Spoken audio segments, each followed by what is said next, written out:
Hi, Elaine. How are you? Hi, Penny. How are you? I couldn't be more excited than to have Taylor Kanzler, our friend that we've both worked with in schools, on the podcast today. And I think that when I first thought about big ideas for moves that leaders make, trust was one of the first ones that I had on my list. And I just, take a minute and say something about what you've learned about trust. One of the things that actually I learned from Taylor in working with her when she was a department head is the fact that how much trust influences confidence in the work that is just so challenging for us. And I think, Penny, when we did our research, our action research for this work of trying to develop these very, very small but doable moves for our colleagues that are administrators, I think we immediately thought of Taylor and her experience as a department head and how she managed to just develop trust amongst her colleagues in order to do some of the work that she wants to do. So I wanted to tie that into the connection between trust and building confidence in our colleagues to do this very difficult work. Such an important connection. Here's the other one that's been rattling around in my head this week that I haven't even talked to you about yet. And that is that every time I sit with teachers that are frustrated with the current curriculum or current instruction or current leadership, they will say, I can't do that. And I will say, well, who says you can't? And I think that the other side of trust is if a teacher doesn't feel they can try something because they don't feel trusted. And that prevents them from even jumping in and going, can I do this? It's so complicated, don't you think? It isn't enough. I mean, no one ever said to me, hey, why don't you try to give kids a lot of free choice in reading and see, you know what I mean? Like nobody was like proposing. I was saying, this is not helping my kids, what we are doing as a department, and I'm going to start doing something else. But I didn't ask permission. But it's also courage. When you have someone's trust, it gives you the courage to move forward with this in such a very challenging time. When we asked Taylor to write, she used this great phrase, trust is the coin of the realm. And we both were like, I whoa. know. Welcome, Taylor. Hi, I'm so happy to be here with you two. The best. It's like a treat, Taylor. It's a treat. I'm so is. excited.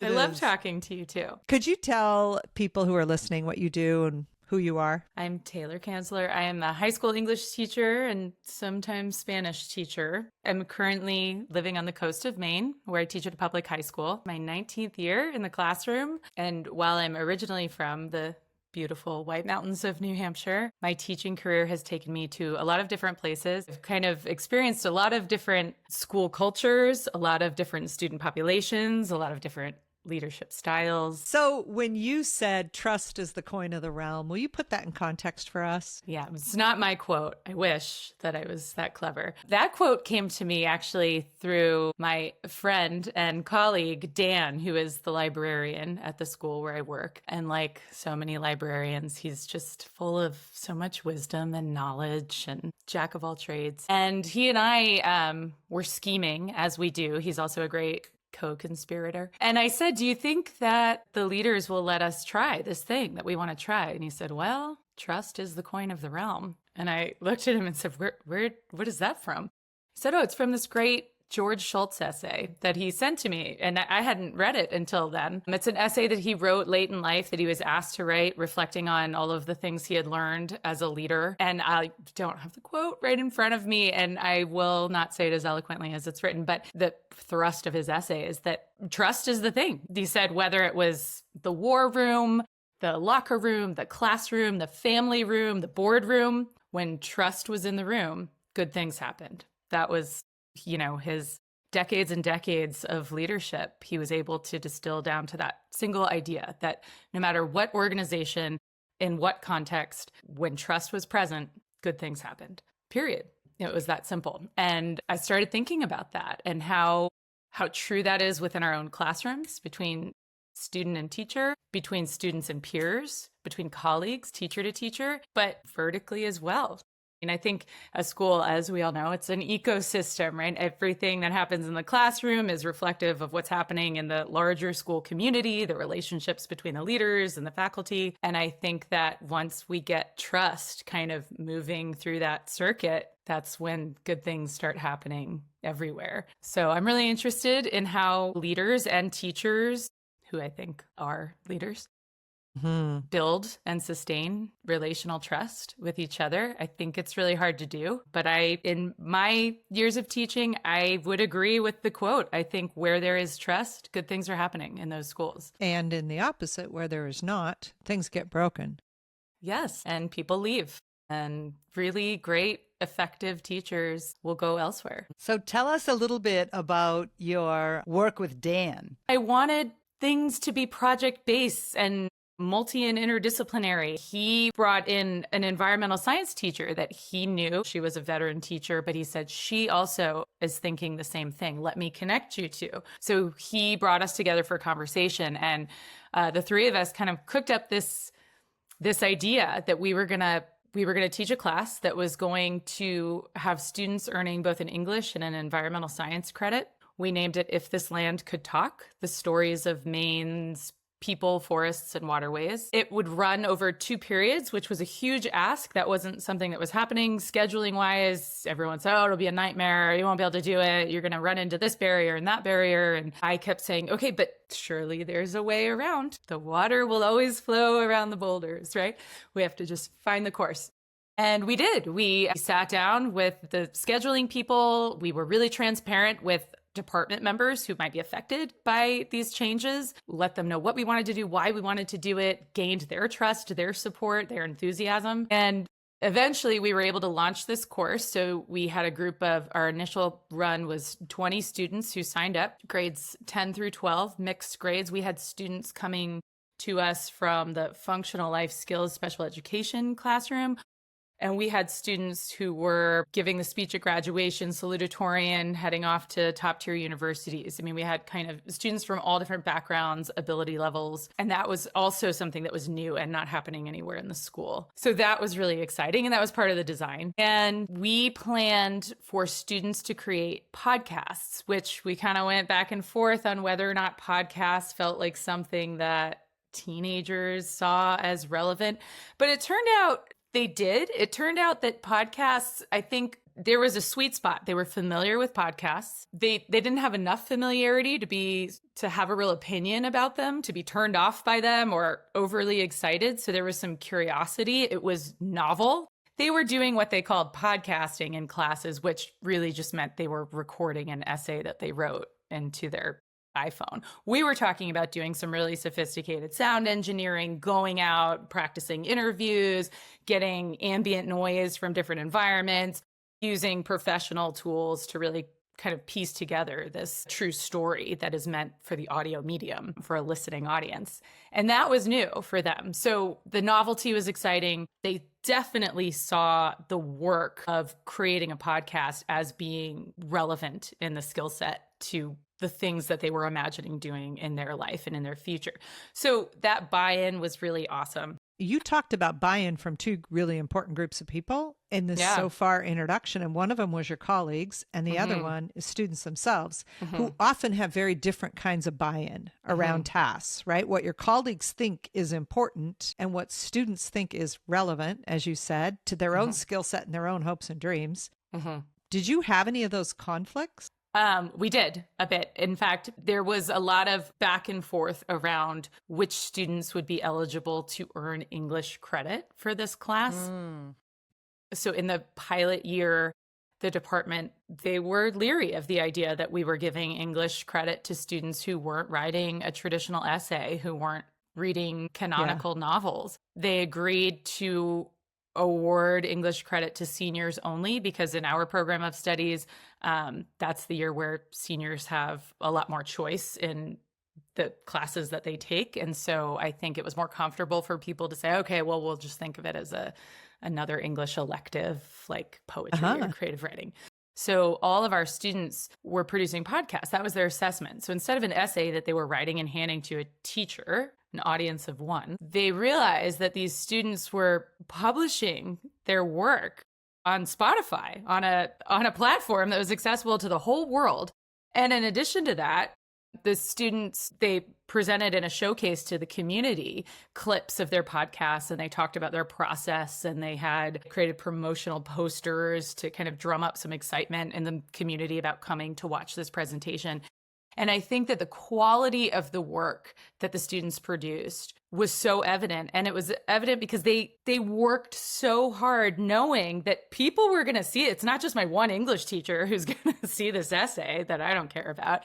Like my parents, my grandparents, all these neighbors, it's going to be on Spotify. My family down in Virginia can access it. And all of a sudden that became a lot higher stakes to them and a lot more real. And so they worked really hard. And I think that was the thing more than anything else that some of the more traditional veteran teachers were able to kind of pivot on and say, well, there's something to that. I don't think we sold them completely on podcasting. I don't know that we sold them completely on the interdisciplinary nature of the class, but I do think that we were able to shift their thinking a little around the importance of authentic audience and assessment. So Taylor, what was the influence of the support that you got from your either the principal or the administrator that supported? Because we know that in today's culture of schools, principals still tend to manage the curriculum.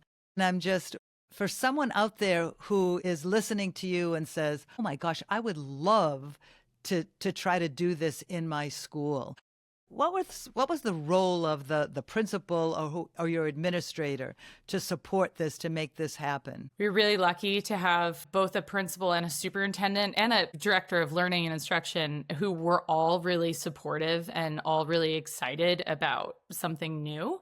And about that proposal coming from teachers. The role that they played, they really guided the process of the proposal. So there's a formal proposal that we had to create for the course that asked us to think through a lot of things we weren't necessarily thinking about when we just started scheming together over coffee one morning. A lot of the logistics, but also some of the more academic aspects of it, a lot of the kind of curriculum-based questions. What are the enduring understandings? What are the essential questions? What are the transfer goals and skills that you have for these students? And so it kind of really pinned us down and made us think in a lot more of a structured way about what we were doing. And I think that was guided by the admin. I think they initially met us with enthusiasm, support, but really kind of wanted to make sure that this was something that we had thought through really deeply and that we had worked out the details on. And they were part of that process. They joined those discussions and they were part of the kind of proposal drafting. This team of leaders, they were a team that from the beginning, from my time at the school, they loved to sit down and talk about ideas. I mean, in the busy, chaotic world of school leaders, I can say that all three of these leaders loved nothing more than the opportunity to sit down with a faculty member and chat for 15 minutes about big ideas. And that was incredibly valuable to me in building my trust that when I came to them with a big idea, they were here for it. They were excited about it. They were going to entertain it. I love to hear you talk about that because I just want to connect it when our writing, when we were really talking about what these small moves are for administrators. One of the things that we found and talked a lot about in our action research, and your piece was part of that action research, and that was really unleashing potential.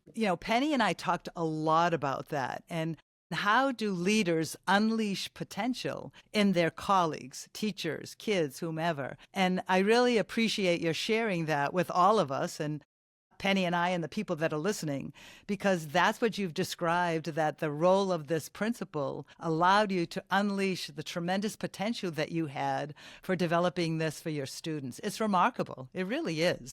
It really is. And the other piece that she mentioned that I think we don't pay enough attention to is they were preventing you from failing by giving you guardrails that are going to make more people accept what this proposal is. Because if you just went in with guns blazing, it's going to be great, and your colleagues or other stakeholders ask the questions and you hadn't thought of them, that puts you in a perilous place. So a good leader not only listens, but says, if we're going here, I'm going to help you get there, which you defined so well. And I know that there are teachers who want to lead curriculum in new ways. They want to make it relevant. And even if, Taylor, even if it were only they want to try it for a unit, but they get afraid to do that because they're not sure how to sell it or how, because we can't think through everything. And that has got to have come into play. Like you thought it would go one way. And so give us a hurdle that you ran across that you weren't expecting. Yeah, I think guardrails is the exact right way to say it. I think the biggest stumble that we encountered was just the way that we approached in the first pilot year. We had this vision of these students engaging in this year-long project that they were going to pick a topic related to Maine's environment, and they were going to spend the whole year researching it and developing this podcast, which they would present toward the end in the spring of the school year. But it became really apparent to us around January that expectation was misguided. That was way too long of a project for students.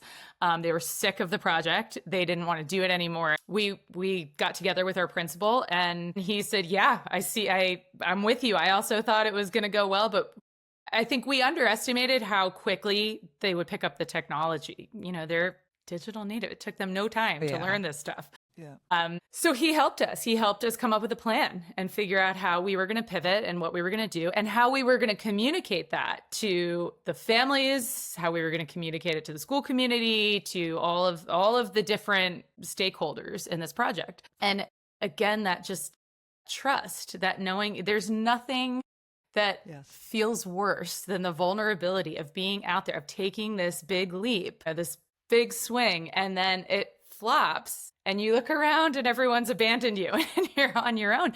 I mean, it's a terror that's so palpable. I think it prevents people from taking risks all the time. And when you believe that you have this leader who's going to be there and who's not only going to help you figure out how to get back on your feet and keep it going, but who's going to say, okay, everyone, nothing to see here. Don't worry. We've got everything under control, who believes in you and will make everything okay. That is huge. And it really helped keep us going. Do you know what I think is interesting about that example too, Taylor, though, is you didn't even know that existed. The trust meant that you took the leap before you knew he would do that. You had enough intuitively established already in your relationship with this principal to know that principal might or would help you figure it out. You're trusting that he's going to be there. Yeah. And I he's think trusting you. Definitely. I didn't know. It was a leap of faith and I trusted that would happen. And I think that part of the reason why I felt confident that he would be there, why I felt confident in that trust, was that he as a leader modeled his own failures. I mean, when he made mistakes, he owned it publicly. He was really transparent when things weren't going well. It let me know that he saw failure as an opportunity, that it wasn't something he was afraid of. His instinct wasn't to place blame on others when something didn't go well. And so I think I picked up on some of those subtle cues from his leadership style that if I were to fail, he would afford me the same grace. If I was sitting here listening to this podcast, I imagine one thing I'd be thinking is, what kind of school community is this? Because in my community, I hear teachers say this all the time. Our parents have expectations for these kids and they're not going to like how loose this is. And did you get any of that from your community of teachers or people? Sure. Yeah. I mean, our school, we live in an affluent area. It's considered a high achieving school. Almost 100% of our students go to 4-year college and university.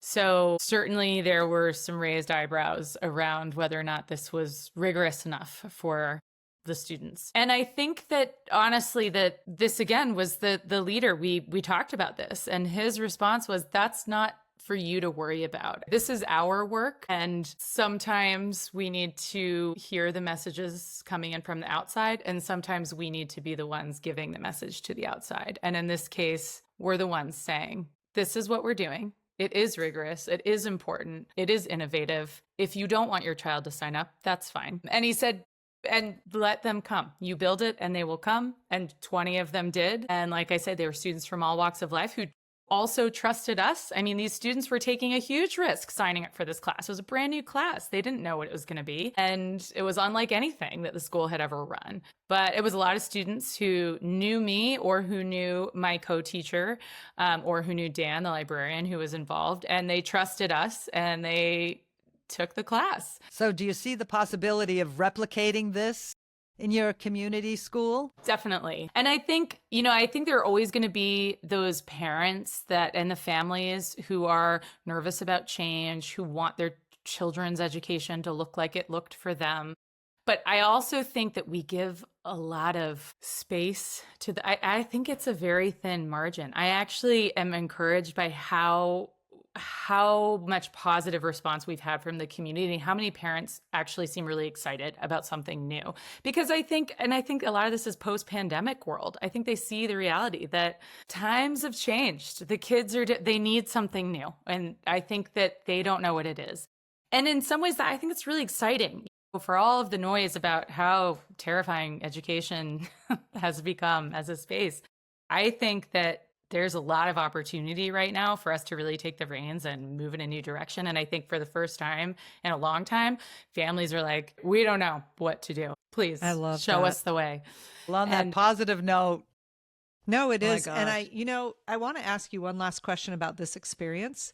And that is that it had to have had an impact on the rest of your teaching, the teaching of your regular classes. Did it? Yeah. I'm always trying new things. I never do the same thing year after year, some things, but it definitely made me consider the importance of getting students outside of the classroom. I think that for all of the ways I try to innovate within my four walls every year, I often don't think about how we can just go outside. And I'm lucky enough to live in a place where the outdoors are beautiful and inviting and accessible. And we, I think through teaching this class, which is largely taught outside of the school, we're on site visits and all over the place. I've started taking my own English students and, English 2 outside a lot more, and also looking at opportunities to really get them in spaces in the community where they can really mine for stories and information and things that feel a lot more authentic and rich than sitting in the classroom looking at another text. So that was probably the biggest way that it's changed my teaching. It's that validation. This experience, I can hear it in the excitement of your voice, how it really validated your beliefs about some of that information and your practice. As Penny and I know the practice that you tried to do all the time with your teaching. And I think that listening to you, having had this experience, what I hope the listeners who are listening to you hear that same excitement. And although perhaps they may start at a smaller scale, simulate things in the classroom that represent this. I hope people won't get discouraged of making a big leap, because those small steps make a big, big difference. What's a great book you'd recommend? I am in the middle of reading Shuggie Bain. Did you ever read that book? No. I've been told for years I must read it, and I'm finally reading it, and it's incredible. It's a beautiful book. Read that. Thank you. Yeah. That's such a good recommendation. Taylor, as somebody who got to see you in a classroom in my first book I ever wrote, there you were, and I put you in it in a teacher's classroom, to someone who got to teach beside you and think beside you and be in a PLC with you. And then when you were my department chair, right? And now we have to go find you because you don't live in the school where we live. I just think that your inspiration that you've shared with us today changes people, don't you think? Exactly. Yeah. Absolutely. So thank you so much for your time and your energy. I feel so lucky to know both of you. Taylor, it's been wonderful. Thank you so very much.